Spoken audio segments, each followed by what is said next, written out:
Não estou nem aí que você é. Para Deus não importa o que você é. No momento que a trombeta de Deus tocar e a imortalidade vier sobre a mortalidade e a corrupção se vestir de incorrupção, e você entrar nos portais de pérola, não vai ser porque você é batista ou metodista ou católico ou da Igreja de Deus ou Assembleia de Deus, mas porque você foi lavado no sangue do Cordeiro e o seu nome está escrito no livro da vida do Cordeiro.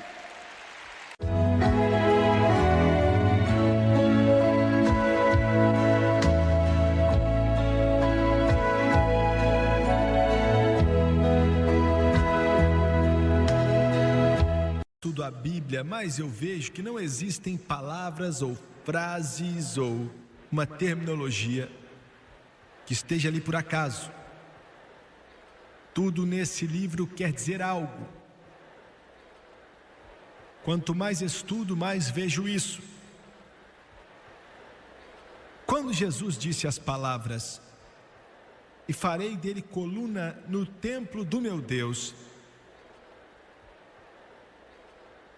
ele estava pensando em mais do que só usar uma representação.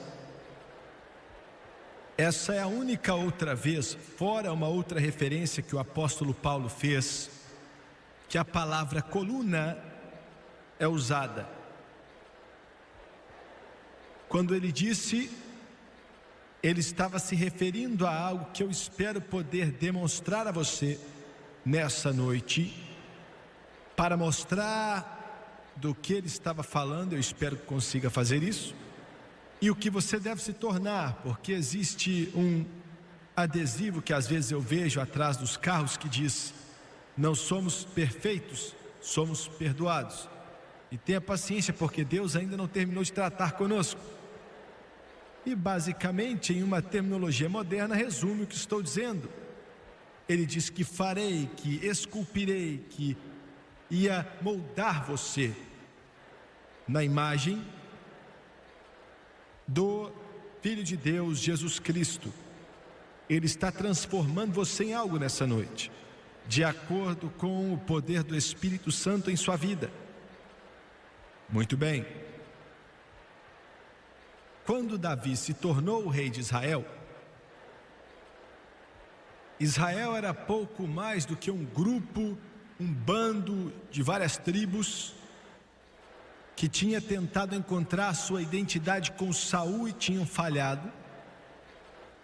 Mas quando aquele pastor foi ungido para ser rei de Israel por Samuel, o profeta, foi um acontecimento que tem uma significância muito grande, até mesmo para nossas vidas hoje.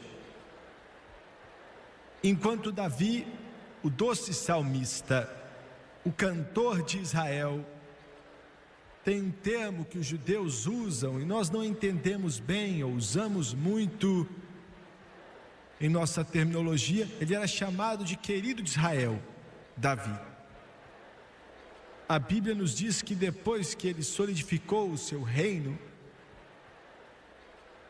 que ele foi ao Nordeste para consolidar aquilo que Deus queria que ele consolidasse, porque Israel, debaixo das promessas de Deus, que são muito maiores do que você vê ali naquela terra de hoje.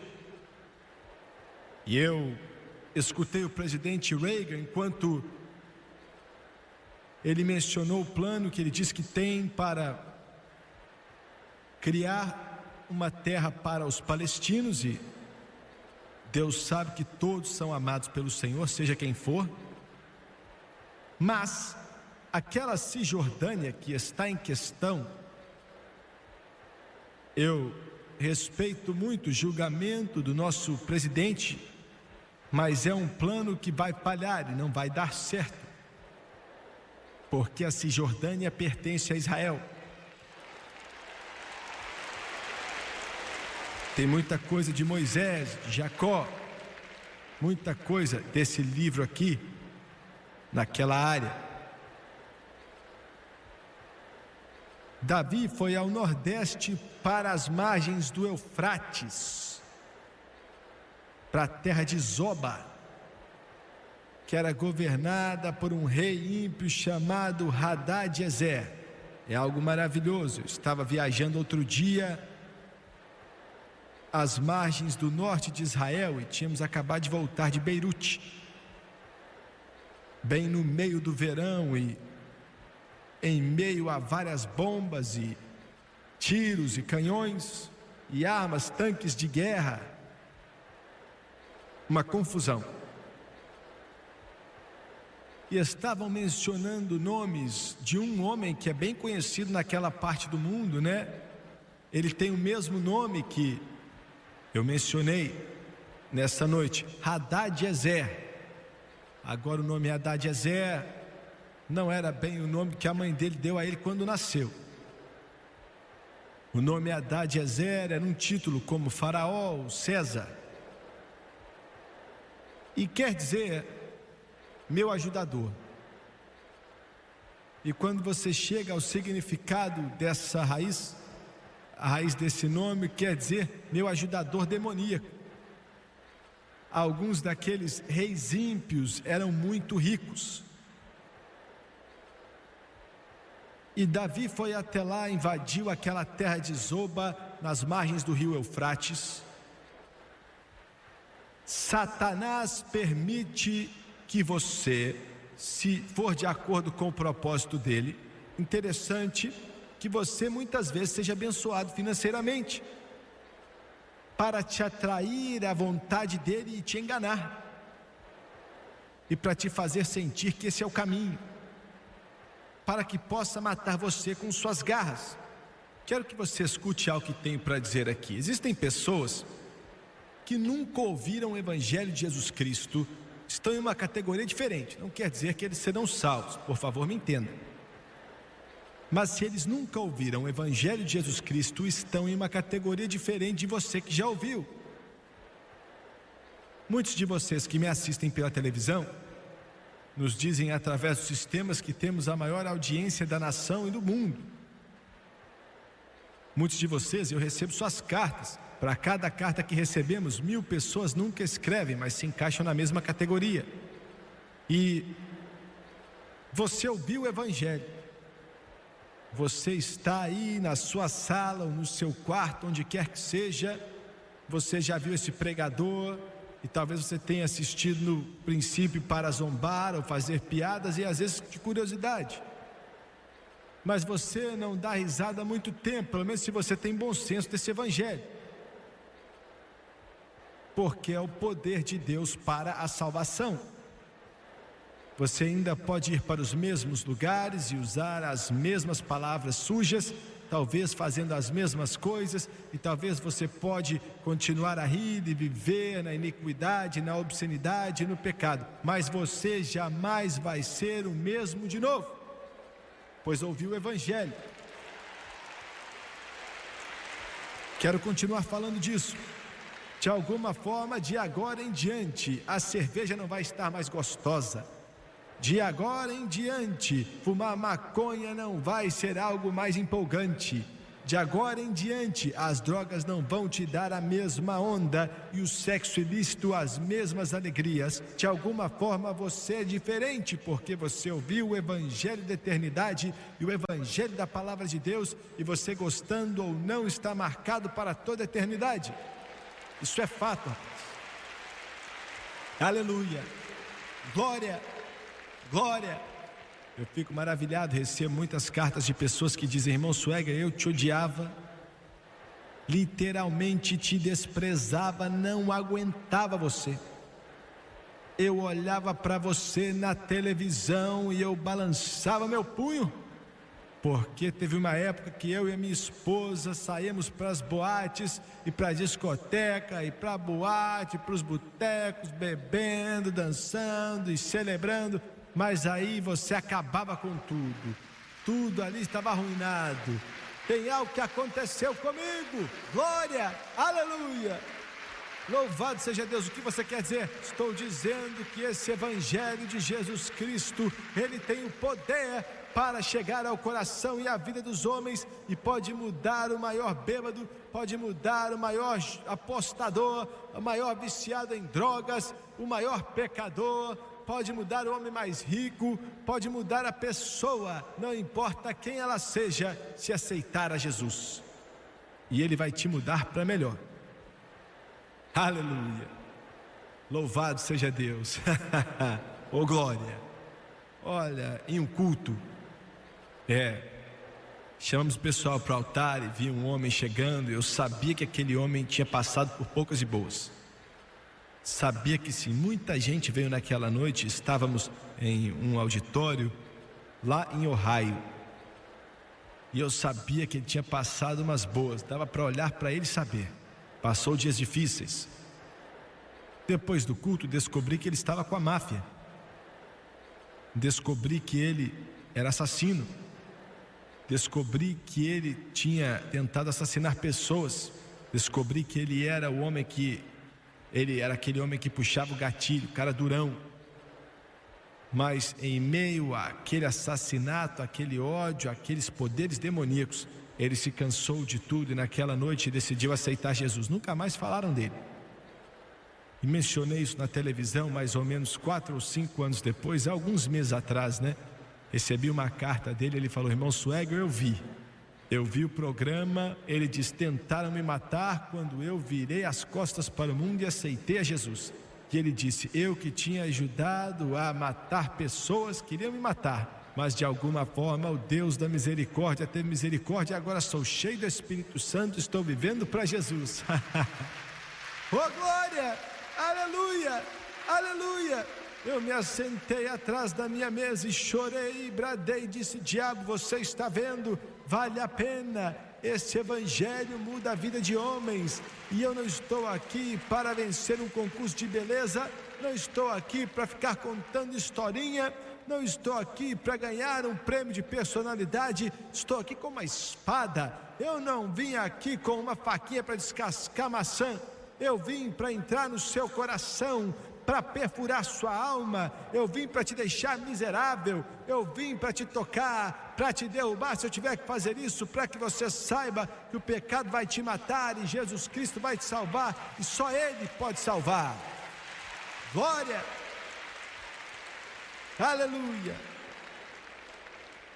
E é o bastante, pregadores me escutem pela TV. Por que você não joga fora esses filmes que você está mostrando domingo à noite na igreja? Por que você não esquece essas estrelas de Hollywood que você está tentando levar para a igreja para atrair os outros? Por que você não é cheio do Espírito Santo e abre essa Bíblia aqui e começa a pregar a palavra de Deus? E ela então liberta os cativos e vai elevar os homens acima das trevas e plantar os seus pés em solo firme. Ainda faz dos bêbados livres e as prostitutas limpas. O evangelho, evangelho, evangelho. Aleluia. Davi invadiu a terra de Zoba, governada por Hadad-Ezer. Hadad-Ezer, um rei ímpio, que estava sendo ajudado por espíritos demoníacos. Houve um dia que o nosso Davi celestial invadiu a sua terra de Zoba, entrou em sua casa, em sua vida, em seu coração. Eu lembro quando ele entrou na nossa, quase não se passa um dia que eu não agradeço a Deus por isso. Eu tremo só de pensar como eu ia ter acabado. A minha mãe e o meu pai, como mencionei rapidamente para você na sexta-feira, não sabiam nada de Deus. Quando eu nasci, o meu pai nunca tinha nem passado na porta da igreja. Quando eu nasci, a minha mãe jamais tinha passado na porta de uma igreja, senão uma vez, para ir a um funeral. Minha família só sabia como viver de uma forma muito pecaminosa, só isso. Meu pai era um músico, e ele tocava violino muito mesmo. Minha mãe cantava bem, mas cantava muito bem. E eu nasci em meio àquilo, e o meu pai nunca tinha nem visto uma Bíblia até fazer 25 anos. Nunca tinha visto uma Bíblia. Aleluia. Pecaminosos, maus, sem Deus, sem esperança. E mencionei para o pessoal sexta-noite, os homens do governo estavam com armas apontadas para o meu avô, para o pai do Mick Gillis, e para o pai do Jerry Lee Lewis, e para o meu tio, que eu nasci na casa dele, agora dia 15 de março, há 48 anos atrás, apontado para eles. De repente, os agentes do governo chegaram ali na casa do meu avô e o meu tio Arthur, que preguei no funeral dele há 8 meses atrás, 86 anos de idade, salvo pelo sangue de Jesus, pai do Mick Gillis. Aleluia, glória a Deus, aleluia. O pai do Jerry Lee chegou lá. E eu creio em Deus que pela ajuda e pela graça dele, que meu primo também vai ser salvo. Eles vão voltar para casa, o inferno não pode segurá-los, o diabo não pode segurá-lo, demônios também não, o inferno também não, as trevas não podem tê-los.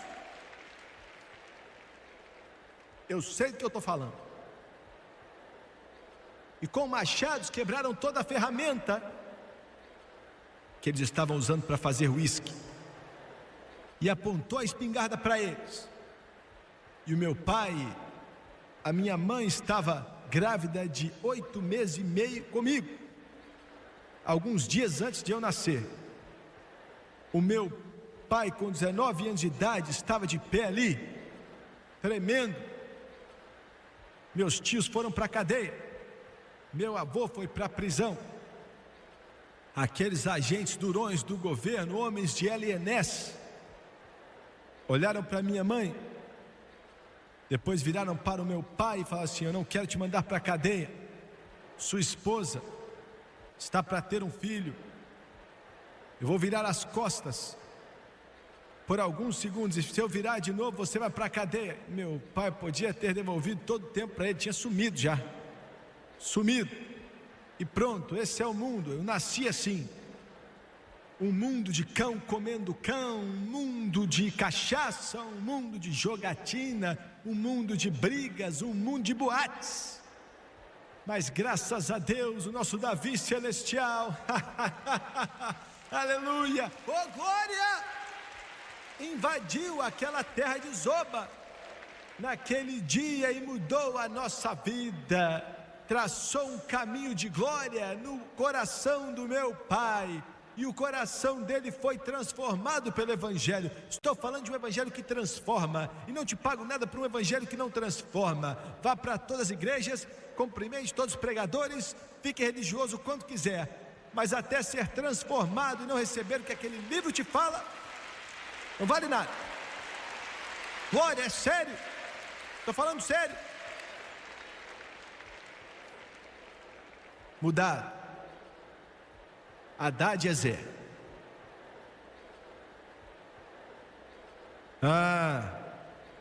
Davi, quando ele arrebentou com aquele rei, às margens do rio Eufrates, 3.000 anos atrás, uma tipificação do que somos hoje, encheu seus vagões de ouro e prata, e a Bíblia diz claramente, com vagões cheios de bronze. E há um significado nisso, daqui a pouco eu falo dele. Encheu os vagões de bronze, toneladas e toneladas, levava de volta para Jerusalém, colocou em galpões. Você encontra isso em 1 Crônicas 18, versículo 3 a 8, e 1 Reis do 7 ao 13, por aí vai. Davi chegou a ponto de morrer, chamou seu filho Salomão e falou: eu não pude construir o templo, minhas mãos estão manchadas de sangue, mas vou te dar os desenhos arquitetônicos que Deus me deu. Deus foi o arquiteto daquele negócio, você constrói.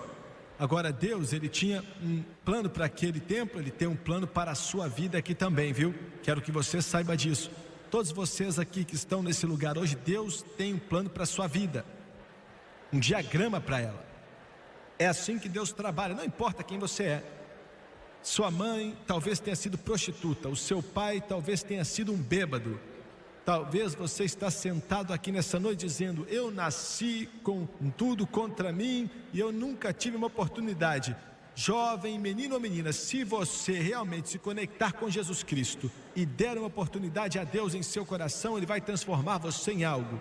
Ele tem um diagrama, ele tem um plano e ele tem um plano espiritual para a sua vida. Aleluia. Davi disse: quero que você construa. Eu não vou poder construir, eu quero, mas não posso. Você constrói. Agora em 1 Reis 17, capítulo 7. 1 Reis capítulo 7, diz assim: depois que Salomão se tornou rei, a Bíblia diz: e enviou o rei Salomão mensageiro a trazer Hirão de Tiro. Estava em Tiro outro dia. Hirão não era o rei, tinha um rei em Tiro, mas não era esse Hirão. Esse era apenas um homem chamado Hirão. A Bíblia diz que ele era filho de uma viúva, representando o Espírito Santo. Filho de uma mulher viúva da tribo de Naftali, seu pai, um homem de Tiro, que trabalhava em cobre. Cobre é um sinal da humanidade. Você pode polir e vai brilhar, mas se você não continuar polindo, ele vai ficar manchado. Era cheio de sabedoria e de entendimento e de ciência para fazer toda a obra de cobre. O Espírito Santo é cheio de sabedoria para trabalhar em mim e em você. Este veio ao rei Salomão e fez toda a sua obra e formou 2 colunas de cobre. Olha o cobre aí de novo. 2 colunas de cobre, a altura de cada coluna era de 18 covados e um fio de 12 covados cercava cada uma das colunas. Deixa eu te explicar direitinho aqui. Ele trouxe esse profissional do bronze, tremendamente habilidoso e cheio de conhecimento, chamou a ele para trabalhar naquele bronze. Então o Hirão vai e ele vai até aos galpões, onde estavam onde estava o bronze, candelabro de bronze, maçanetas de bronze, batentes de bronze, todo esse bronze que Davi tinha trazido de Zoba e colocado em Jerusalém. Quero que você veja algo. Falando agora de uma forma figurativa, dá para imaginar o que aquela maçaneta batista falou para aquele candelabro metodista? E a batente episcopal, é ou não é? Não fique muito triste. Alguns aqui estão com a cara fechada já. Calma aí, gente.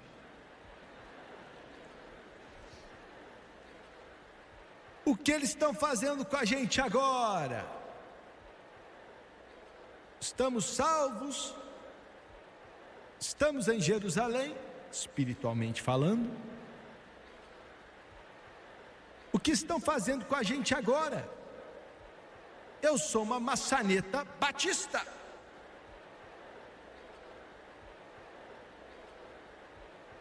Sabe o que é interessante? Toda vez que uso o nome de uma igreja, não importa qual seja, católica, Assembleia de Deus, episcopal, não importa, mandam cartas com ódio para mim. Olha, é como se eu falasse o nome, eu não gosto, eu te amo, gente. Glória. Alguns agora respiraram e se assentaram. Eu não quero que você saia daqui porque estamos trabalhando, como o Hirão trabalhou naquele bronze. O que estão fazendo conosco? Eu sou um candelabro de bronze faz muito tempo.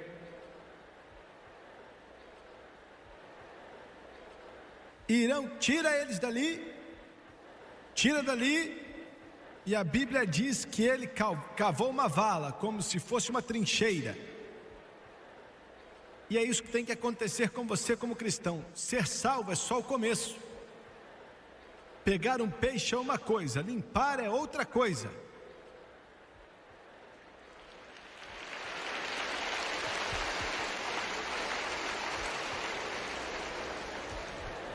Ele tem muito trabalho para fazer em nós. Sabe por que Deus nos salva? Você sabe mesmo por que Ele nos salva? Alguns de vocês diriam que Ele nos salva para nos manter fora do inferno, nos salva para ir para o céu, Ele nos salva para que sejamos pessoas melhores, etc. Isso tudo é verdade, mas não é bem essa razão pela qual Ele nos salva. Ele te salva, Paulo disse à igreja de Éfeso, para que você possa se tornar uma habitação de Deus através do Espírito. Ouviu bem? Ele te salva para que possa viver em sua vida. E pouco a pouco você vai largando a carnalidade, a sua carne, as coisas mundanas, as coisas que você gosta no mundo. E pouco a pouco você começa a se parecer cada vez mais com Jesus espiritualmente falando. E não há outra forma de fazer isso senão pelo Espírito Santo.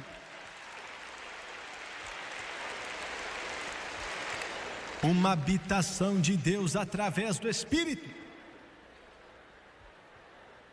E é por isso que você tem igrejas que precisam de 15 minutos de intervalo entre a escola dominical e louvor, para sair e continuar apoiando a indústria de cigarros.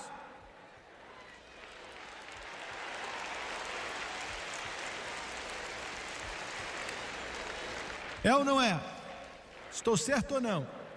A parte de fora de muitas igrejas é tão ruim quanto a parte de dentro de uma boate um sábado à noite.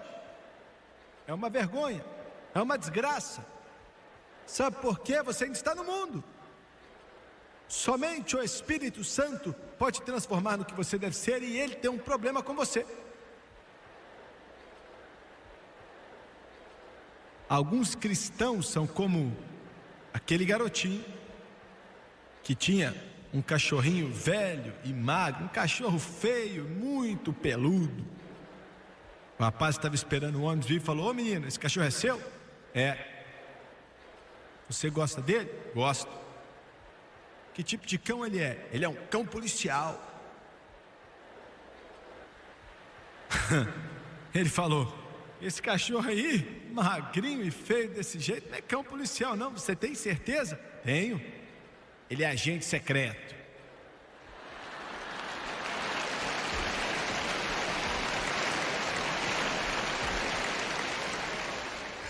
Tem muitos cristãos que são agentes secretos.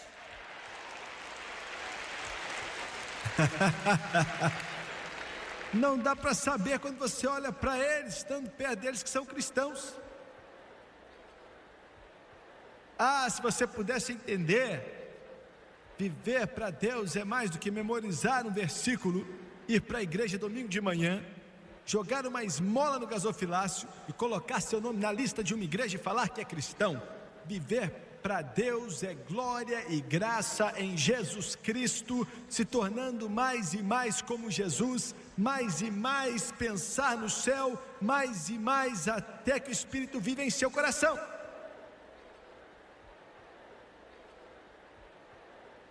Mas nós não acreditamos como você em nossa igreja.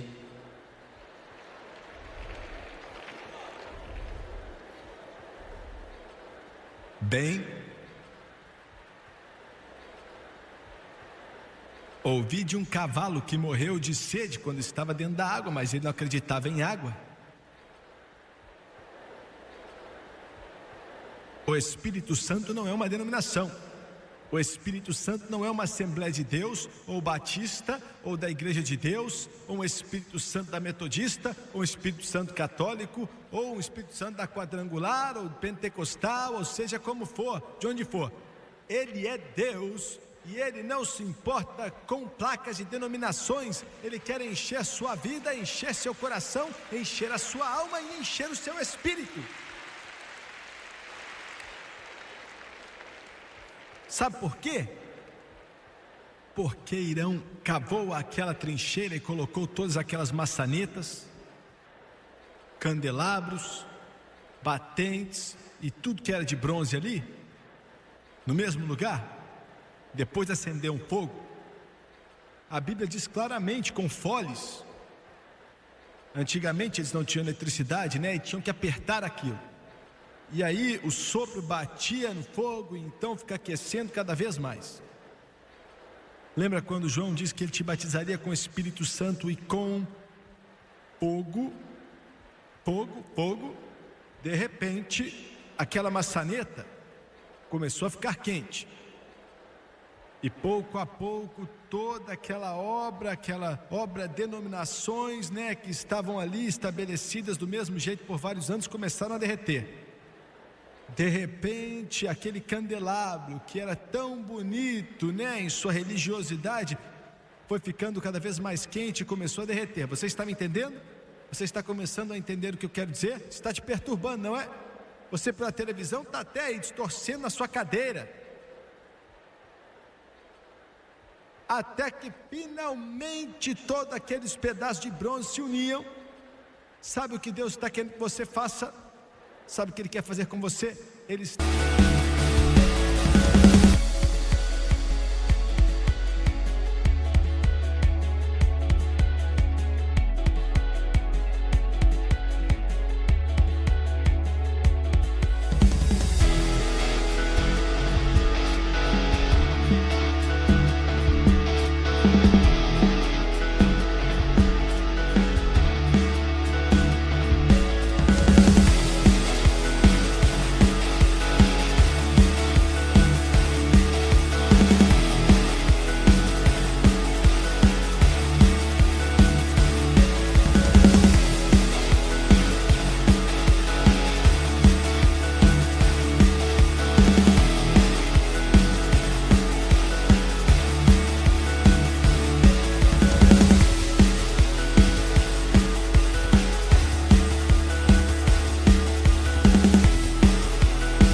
querendo fazer você perder essa ideia, essa identidade religiosa. Ele quer que você perca isso. Você está chateado com isso, não é? Você está naquela igreja a vida inteira, sua mãe estava naquilo, você está nela, você faz parte dela. Ele não quer que você amaldiçoe a sua igreja. Não queremos que você saia dessa aqui, vá para essa aqui. Não é isso que eu estou falando. Por favor, me entenda. Algumas pessoas acham que eu estou falando para pessoas mudarem de igrejas. É como mudar o rótulo fora de uma garrafa. Não muda o interior. Se tiver beterraba ali, ainda vai ser beterraba. Não importa se você colocar uma foto de batata ali. São beterrabas. Está me entendendo? Eu não quero tirar você da sua igreja batista e ir para uma igreja Assembleia de Deus. Eu não quero tirar você da metodista para quadrangular, ou da quadrangular para uma outra, uma luterana. Sem você estar no meio, eles já são cheios de problemas.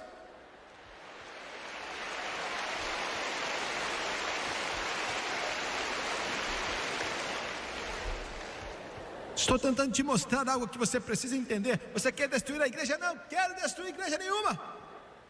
Precisamos de tudo que é a igreja que existe, mas o que precisamos mesmo é que os batistas tenham avivamento do Espírito Santo, os metodistas tenham avivamento do Espírito Santo, a Assembleia de Deus tem avivamento do Espírito Santo, católicos têm avivamento, presbiterianos tendo avivamento, até que se esqueçam das suas denominações, e então busquem a Jesus, Jesus, Jesus e Jesus.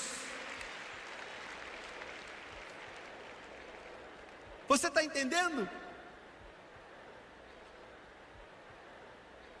Eu pergunto, você está salvo? Eu sou batista.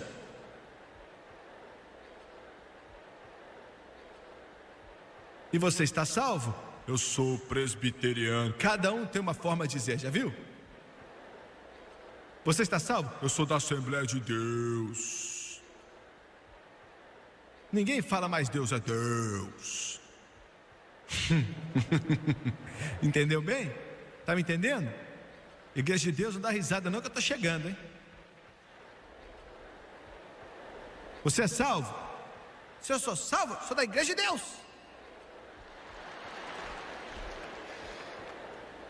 Não estou nem aí que você é. Para Deus não importa o que você é. No momento que a trombeta de Deus tocar e a imortalidade vier sobre a mortalidade e a corrupção se vestir de incorrupção, e você entrar nos portais de pérola, não vai ser porque você é batista ou metodista ou católico ou da igreja de Deus ou Assembleia de Deus, mas porque você foi lavado no sangue do Cordeiro e o seu nome está escrito no livro da vida do Cordeiro.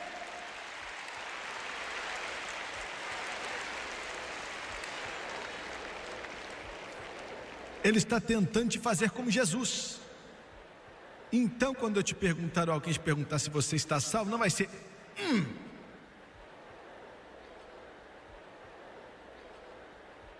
Você vai saber o que é salvação de verdade, né? É para isso que isso existe. O que você quer fazer? Uma vez um pregador escreveu para mim, escreveu várias coisas terríveis, e depois falou que me amava. E olha, eu não me importei com o que ele falou, ele era um bom homem, eu amava ele. Nós nos amamos enquanto estávamos dando socos. Aleluia, louvado seja Deus. Não estou tentando mudar ninguém de igreja, estou tentando colocar algo em seu coração. E todos os candelabros e maçanetas, os batentes derreteram e se uniram. Glória a Deus. Você tem que morrer para o mundo, que era aquele túmulo, e ele vai te transformar na imagem dele. E quando irão aquele que trabalhava em bronze, filho da viúva, representando humildade, representando o Espírito Santo, quando ele cavou aquilo, descobriu que estava naquela trincheira, e ele olhou para o que estava ali, tinha uma coluna, o molde estava pronto, duas na verdade, duas colunas. Eu não vou tentar te falar dos nomes e por aí vai. Colocaram elas com cuidado, colunas grandes, e ficariam na frente do templo, as duas, feitas de bronze. Por que não ouro? Tinha muito ouro ali. Tinha uma razão para isso, e daqui a pouco eu te falo. Pegaram as duas colunas, com muito cuidado levaram para o templo, porque não podiam fazer barulho. Vagarosamente, aos poucos, pouco a pouco, levantando elas, e as levantaram. E no topo das colunas tinham capitéis, bem com abas grandes, vamos dizer assim, como fica no topo de um pórtico. E tinham 3 emblemas, correntes, mostrando que somos conectados a Jesus Cristo. Romãs, esculpido ali, fruto do Espírito em nossa vida. E lírios, pureza, pureza, glória a Deus. Muito bem. Nos dizem que aquelas duas colunas estavam ali, que quando viajantes vinham até Jerusalém,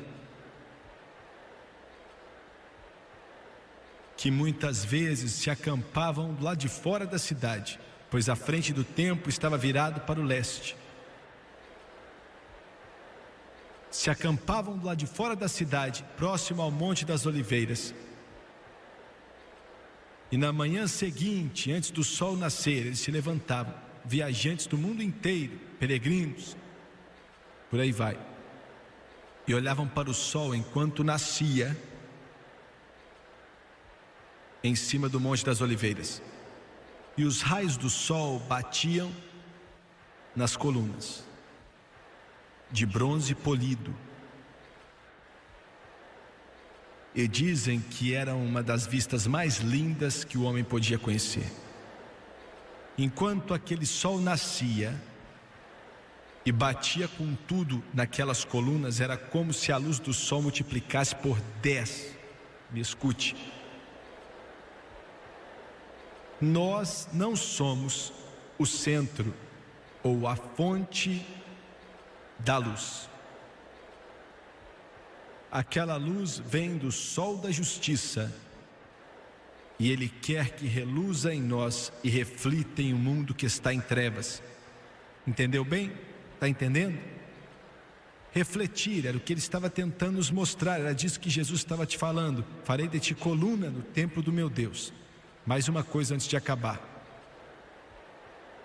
Se você estivesse naquela época, olhando para aquelas colunas, aquelas duas grandes, bem altas, na frente do templo, Você então veria que no topo das colunas não chegavam no pórtico. Tinha uma abertura ali, geralmente as colunas seguram algo. Qualquer pessoa que trabalha em obra pode falar isso, mas essas colunas não seguravam nada. Não, Irão não cometeu um erro, as dimensões dele eram perfeitas. Porque o Espírito Santo de Deus foi quem planejou. Ele estava...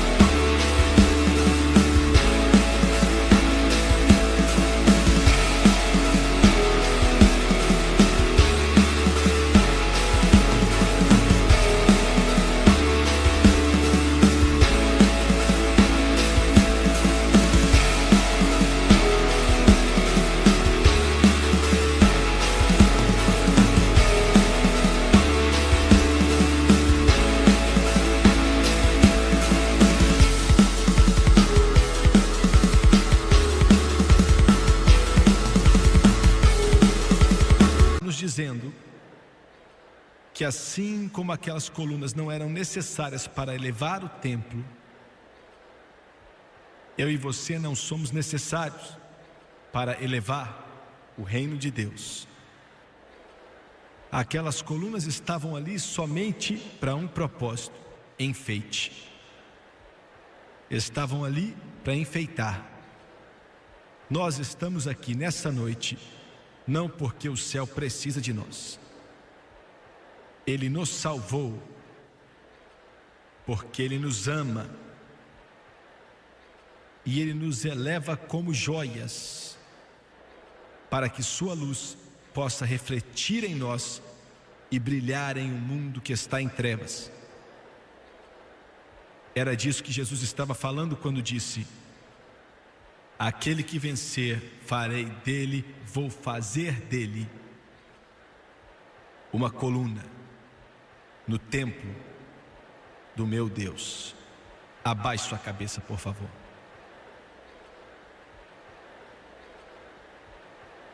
Pai, em nome de Jesus, nós te amamos. Senhor, nessa noite eu oro que exista uma fome que venha se desenvolver tão forte em toda a vida e em todo o coração, que os homens não fiquem satisfeitos até se tornarem coluna no templo de Deus. Oh Jesus, Jesus, Jesus, de cabeça baixa e olhos fechados, quão cansados estamos nesse mundo, o seu vazio está tão vazio, não pode nos satisfazer. E Deus não precisa de nós, mas Ele nos ama tanto. Quantos aqui nesse ginásio podem dizer: Jimmy Swaggart, sei que eu estou salvo e eu não tenho a menor dúvida de nada assim. Pela graça e pela misericórdia dele eu sei que estou salvo, mas eu ainda não fui batizado no Espírito Santo. E Jimmy Swaggart, eu quero tudo que Deus tem para mim. Eu quero tudo que Ele tem, não importa o que o diabo, o mundo diz, não importa o que a religião diz. A religião pode dizer que isso é loucura e já acabou com os apóstolos, mas o diabo é um mentiroso e eu quero tudo que Deus tem para mim. Quantos aqui hoje podem levantar a mão? E eu não vou te envergonhar. Jimmy Swaggart, estou salvo, mas ainda não fui batizado no Espírito Santo. Eu quero ser cheio do Espírito Santo. Levante sua mão. Levante bem alto. Levante sua mão em todo o ginásio. Levante sua mão bem alto. Levanta aí. Muito obrigado. Agora eu quero que todos aqui se levantem, por favor. Todos se levantem. Se coloque de pé.